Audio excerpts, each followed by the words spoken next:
Oop, here she is. My 1973 Catalina. It does have some interesting features about it, like this vinyl top here. It was pretty much like this when I bought it. I did little few things to it here and there. Hubcaps, painted the wheels, did a little bit of engine maintenance on it. But for being a vehicle from Pennsylvania, this thing is pretty clean. A little ugly, but pretty clean.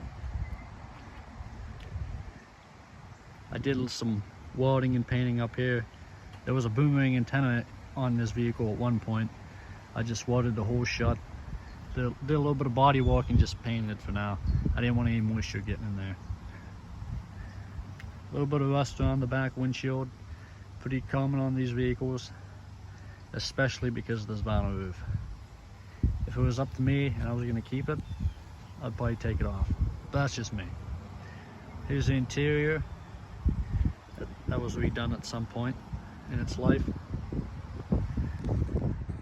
It only has 72,000 miles on it.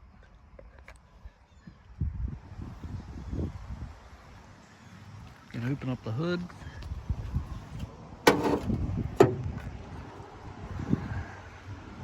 Here she is. Missing a few things. The AC was deleted at some point, not by me. Somebody loved this vehicle at some point. They had it all chromed up.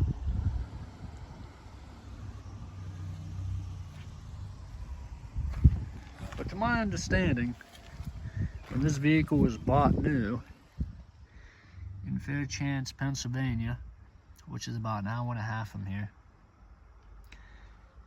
it used to look like this at some point.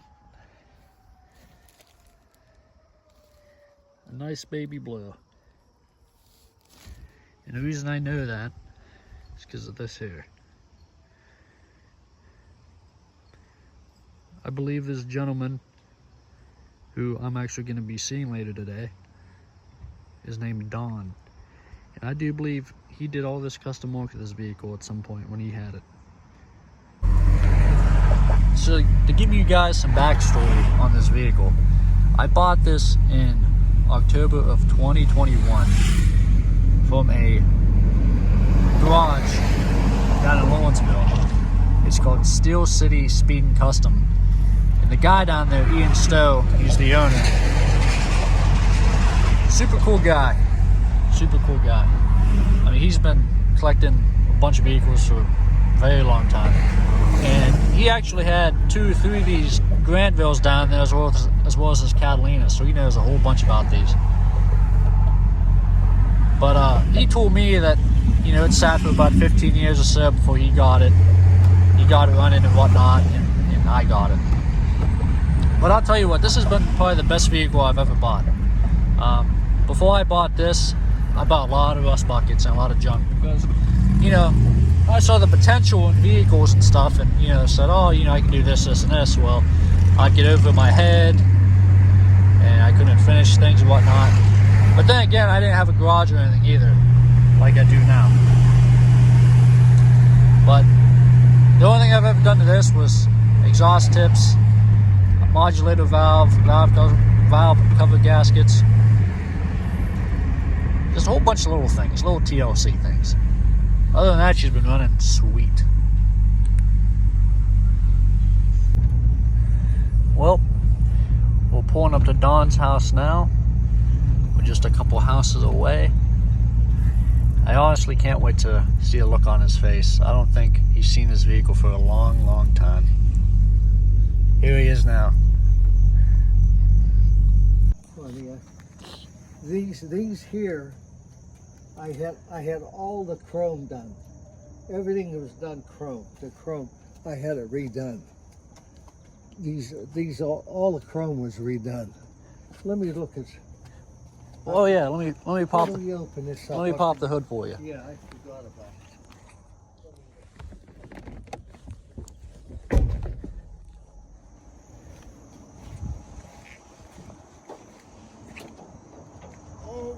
Oh, shit, this is heavy. Yeah. Oh no.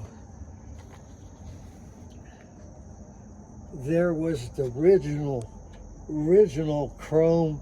I had the original air cleaner, the original one. They were big. Oh yeah, yeah. Okay. They were chromed. I had that chrome. Okay.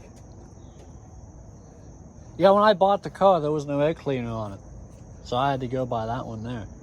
Well, that's okay. That's fine. But I did all this myself. This was all. I had this for the heat, you know. Oh yeah. Thing.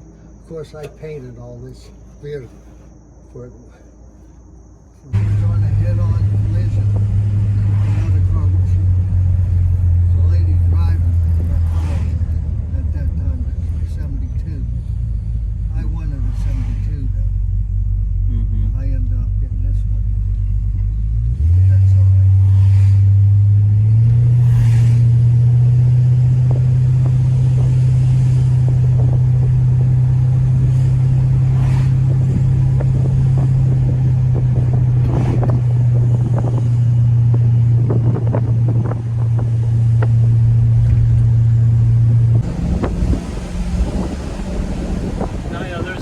Station down on Ohio River Boulevard.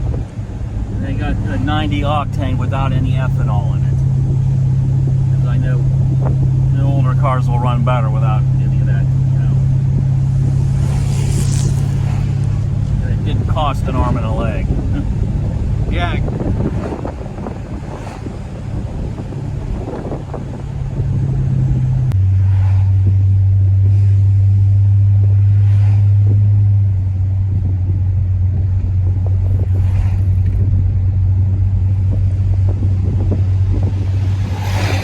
Hey, I just wanted to make up a follow-up video for my visit with Don Lucas and his wife, Connie. So, I pulled up to the house, and Don was pretty ecstatic to see it. And, you know, he comes up, and obviously he's looking all over the vehicle and stuff, reminiscing, of course. And, you know, he just starts talking to me about the vehicle, everything he's done to it and whatnot. And I was probably over their house for about a good 4.5 hours. So Don, Connie, they were very nice people. I was not expecting, you know, being fed, you know, sandwiches and dessert when I went over to their house. Very nice people. You know, they're strangers, but I love them to death. But he gave me a lot of memorabilia that he had when he owned his vehicle. So, for example, some trophies here.